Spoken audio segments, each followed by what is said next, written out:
hace referencia a ¿qué? A que debe existir un alto grado de probabilidad respecto al delito imputado al investigado.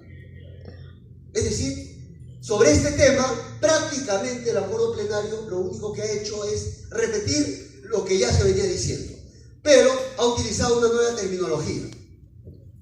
Ya no le va a decir sospecha grave, ahora le denomina sospecha fuerte o sospecha vehemente. Pero en el fondo se está haciendo referencia a ¿qué? A lo mismo. Está haciendo en el fondo referencia a un tema de que debe existir un alto grado de probabilidad respecto al delito imputado al investigado.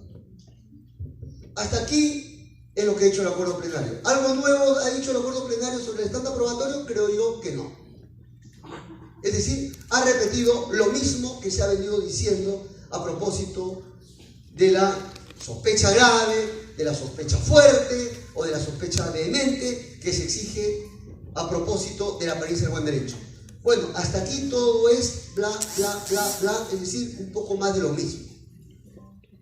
Es por eso que yo un poco en la parte introductoria me he tomado unos minutos para más o menos ponerles el contexto a propósito de este tema, estándar probatorio a propósito de la apariencia del buen derecho. Muy bien, ¿qué es lo que tengo yo que decir respecto a este punto? Muchas ideas en verdad tengo a propósito de este punto.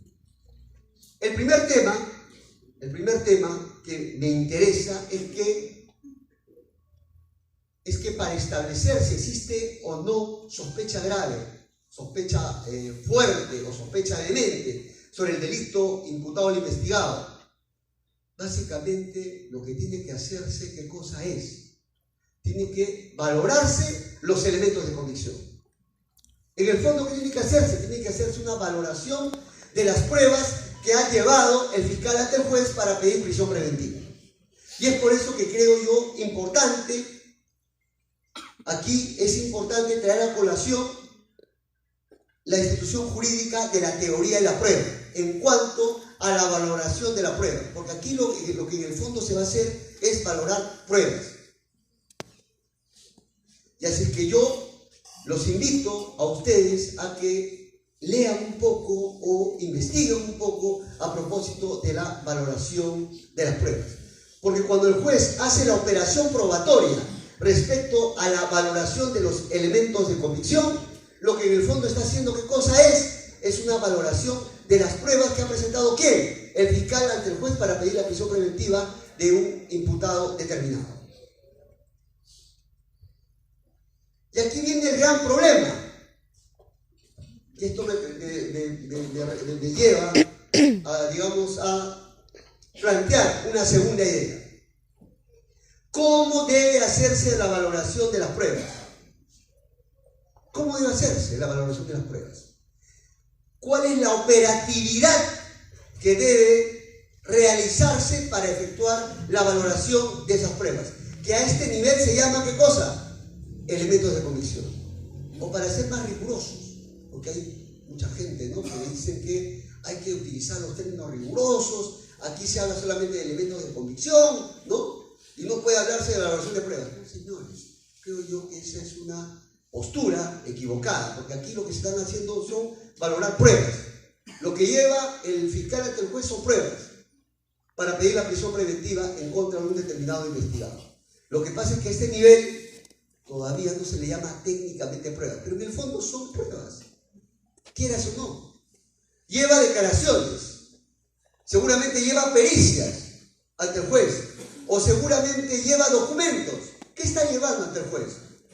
Está llevando pruebas para decirle que tiene prueba en contra de un investigado para acreditar la apariencia del buen derecho.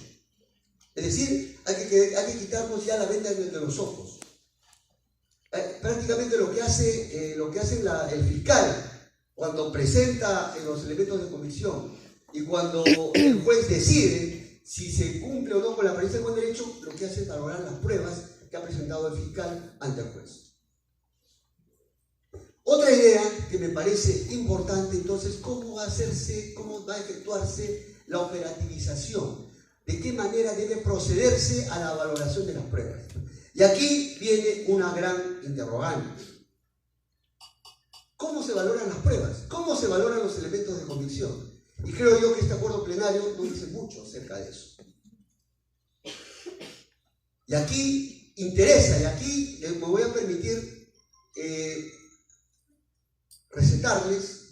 Lo que pasa es que yo utilizo bastante esta tecnología porque mi esposa es médico y ella, cuando van sus pacientes, receta, digamos, medicamentos. Pero bueno, permítanme un poco presentarles a un gran jurista, Michele Tarufo. Lean a Michele Tarufo. Michele Tarufo es un capo en lo que es valoración de las pruebas.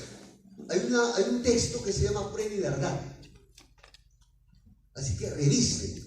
Y él prácticamente, de manera genial, explica de qué manera debe procederse a la valoración de las pruebas.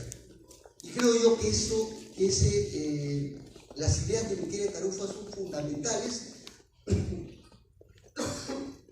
para operativizar en un caso determinado la valoración de los elementos de convicción que el fiscal ha presentado ante el juez. Y aquí importa bastante citar a Michele Tarufo. ¿Por qué? Porque él dice que hay dos maneras en que se pueden valorar las pruebas. Por eso yo siempre cito, a propósito de este tema, a los grandes, a los que saben. ¿A quién? A Michele Tarufo. Porque él es el que propone estas ideas. Cuando uno va, por ejemplo, a querer ver buen fútbol, por lo general se va a tratar de mirar a los mejores jugadores, ¿no? Igual, en materia de valoración probatoria, creo yo que un referente académico importante, que no se dedica a repetir lo que todo el mundo ha hecho, no es una sucursal de otros pensadores, sino que propone sus propias ideas, es precisamente Michele Tarufo. ¿Ya? Es Michele Tarufo. ¿Y qué dice Michele Tarufo? Hay dos maneras en que puede procederse a la valoración de las pruebas. Hay lo que se denomina el primer sistema de valoración, o la primera metodología de valoración, viene a ser la valoración conjunta de todas las pruebas que ha presentado el fiscal, por ejemplo. Es decir que, por ejemplo, el fiscal ha presentado 10 elementos de convicción, o 15 elementos de convicción, o 50 elementos de convicción, o 100 elementos de convicción en un caso complejo. Lo que tiene que hacerse bajo una primera metodología es que debe hacerse una lectura conjunta a todos los elementos de convicción presentados y efectuarse una valoración conjunta a todos esos elementos de convicción. Luego de dar una mirada conjunta a todos los elementos de convicción, tiene que pronunciarse, tiene que dar la valoración probatoria en conjunto a todos los elementos de convicción. Eso es lo que dice, esa es la primera metodología de valoración de las pruebas. La valoración conjunta de los elementos de convicción. La valoración en bloque de los elementos de convicción. Pero existe otro sistema, otra metodología para valorar elementos de convicción o para valorar pruebas. Viene a ser prácticamente la metodología de valoración individual de los elementos de convicción. Es decir, bajo esta segunda metodología se dice de que no debe efectuarse una valoración conjunta de todos los elementos de convicción, sino debe efectuarse la valoración individual de cada elemento de convicción. Por ejemplo, si se han presentado 10 elementos de convicción, 50 elementos de convicción o 100 elementos de convicción, lo primero que hay que hacer es lo siguiente: se tiene que valorar uno a uno cada uno de los elementos de convicción, para establecer al final si existe, se entiende, a propósito de la prisión preventiva, concretamente la apariencia del buen derecho, ese alto grado de probabilidad o no respecto al delito imputado. Esas son las dos maneras de proceder a la valoración de los elementos de convicción.